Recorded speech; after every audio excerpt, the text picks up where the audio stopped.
بسم اللہ الرحمن الرحیم۔ السلام علیکم فرینڈز، کیا حال ہیں آپ سب کے؟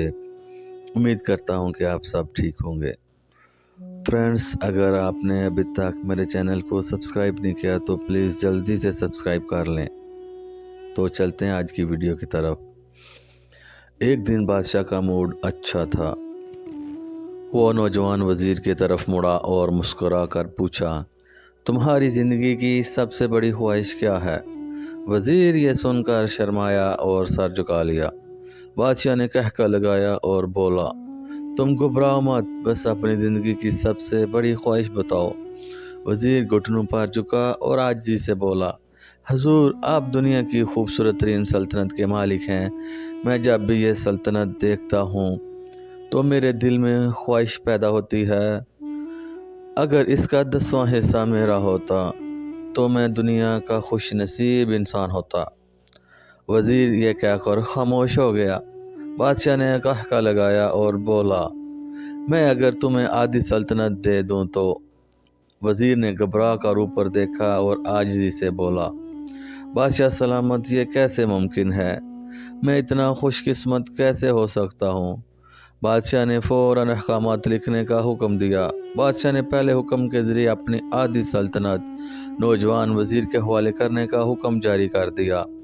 دوسرے حکم میں بادشاہ نے وزیر کا سر قلم کرنے کا آرڈر دے دیا۔ وزیر دونوں احکامات پر حیران رہ گیا۔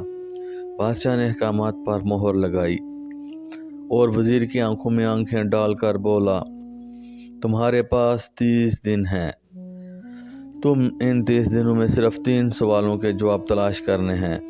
اگر تم کامیاب ہوگے تو میرا دوسرا حکم منسوخ ہو جائے گا اور تمہیں آدھی سلطنت مل جائے گی، اور اگر تم ناکام ہوگے تو پہلا حکم سمجھا جائے گا اور دوسرے حکم کے مطابق تمہارا سر اتار دیا جائے گا۔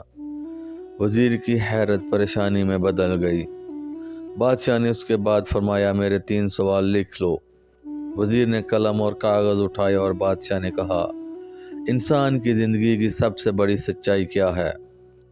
انسان کی زندگی کا سب سے بڑا دھوکہ کیا ہے؟ انسان کی زندگی کی سب سے بڑی کمزوری کیا ہے؟ بادشاہ نے اس کے بعد نگارے پر چوٹ لگائی اور بلند آواز سے فرمایا، تمہارا وقت شروع ہوتا ہے اب۔ وزیر نے دونوں پروانے اٹھائے اور دربار سے دوڑنے لگا۔ اس نے اس شام ملک بھر کے دانشور، ادیب اور ذہین لوگ جمع کیے اور سوالات ان کے سامنے رکھ دیے۔ ملک بھر کے دانشور ساری رات بحث کرتے رہے، لیکن وزیر نے دوسرے دن دانشور بڑھا دیے، لیکن پھر بھی کوئی سوال کا جواب نہیں ملا۔ وہ آنے والے دنوں میں لوگ بڑھاتا رہا، لیکن کوئی تسلی بخش جواب نہ مل سکا، یہاں تک کہ وہ مایوس ہو کر دارالحکومت سے باہر نکلا۔ وہ سوال اٹھا کر پورے ملک میں پھرا، لیکن کوئی تسلی بخش جواب نہیں مل سکا۔ وہ مارا پھرتا رہا، شہر شہر، گاؤں گاؤں کی خاک چھانتا رہا۔ شاہی لباس پھٹ گیا، جوتے پھٹ گئے اور پاؤں میں چھالے پڑ گئے، یہاں تک کہ شرط کا آخری دن آ گیا۔ اگلے دن اس نے دربار میں پیش ہونا تھا۔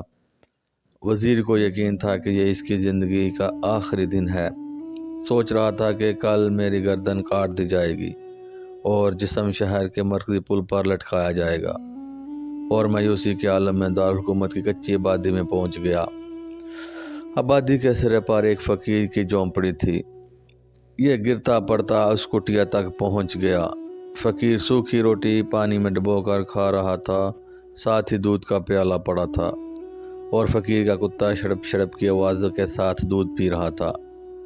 فقیر نے وزیر کی حالت دیکھ کر ہنسا اور بولا، جناب علی، آپ صحیح جگہ پہنچ چکے ہیں۔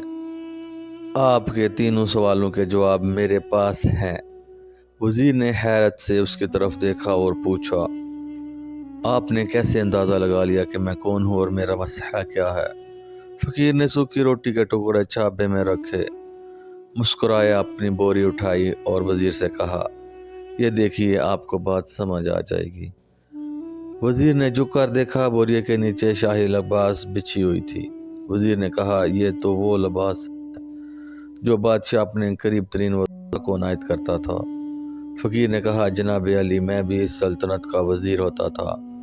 میں نے بھی ایک بار آپ کی طرح بادشاہ کے ساتھ